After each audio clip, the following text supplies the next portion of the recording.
Сәлем достар. Бүгінгі біздің тақырыбымыз компьютермен ойнау.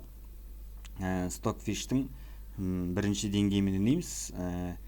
Шахмат деңгейімен салыстырған кезде примерно шамамен бір 4-ші разрядтың деңгейіндей болады.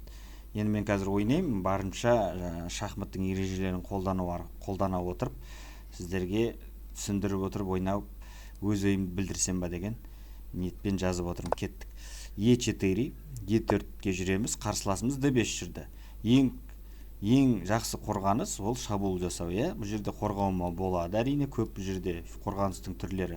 Енді менің пешкамды жейін деп тұр, сол себептен мен өзім жеймін. Қараймыз, қарсыласымыз не жауап береді? Қарсыласымыз E5 жүрді. Шахматта білесіздер, егер қарсыластың жеріне кірген кезде пешка орнынан 2 рет қозғалған кезде битый поле дейді, қиып жеу тәсілін қолдануға болады бұл жерде. Қарсыласымыз енді 2 пешке берді, ферзь қайда шықты, шахпен тағы жейміз. 3 пешке ұтып алдық. Мына компьютеріміз көрініп тұр, өте нашар ойнайды. Бір сол себептен жалпы сіздерге сабақ болу барысында қалай тез жеңіске жету керек. Енді мына жерде қарайтын болсаңыз, енді бұл жерде жаңадан бастап жүргендерге көрсетіп жатырмын, сондықтан қарсыласты алдағы уақытта қиындататын боламын. Бұл жерде енді ферзьді алу керек барынша. Қарсыласымыз жеді.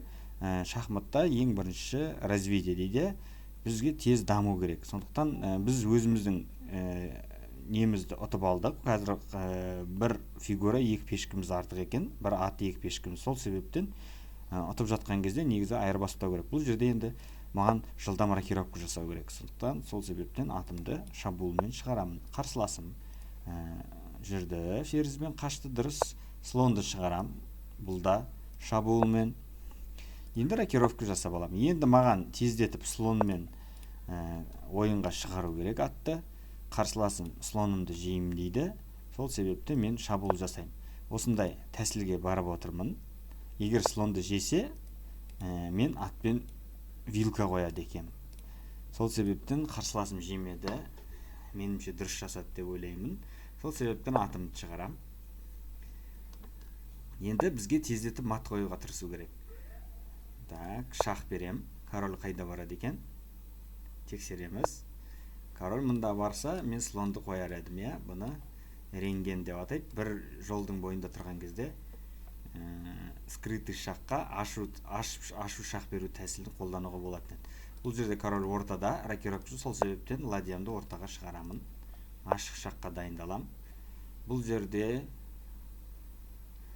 әрине жеймін.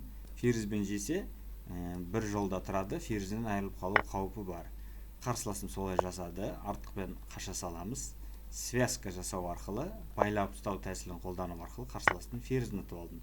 Енді жылдамдатып мат қою керек. Шах берейік пешкімен. Ферзьді ойынға қосамыз, слондар ойынға шығады. Так, қарсыласымыз.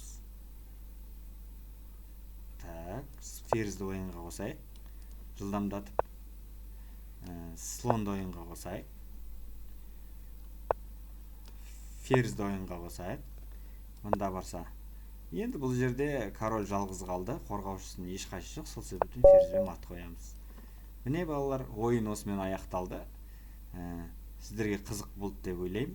Егер сабақ ұнаса, астына комментария жазып, қандай партияларды көргіңіздеріңіз келеді, қандай дебюттарды көргілеріңіз келеді, қандай тәсілдерді көргіңіз келеді, соны жазып кетуді ұмытпаңыздар. Лайк басып кетіңіздер. Егер каналымызға жазылмасаңыздар, жазылып кетіңіздер. Алдағы уақытта әрқашан сіздерге осындай қызықты сабақты беруге тырысамын. Келесі кездескенше сау саламатта болыңыздар.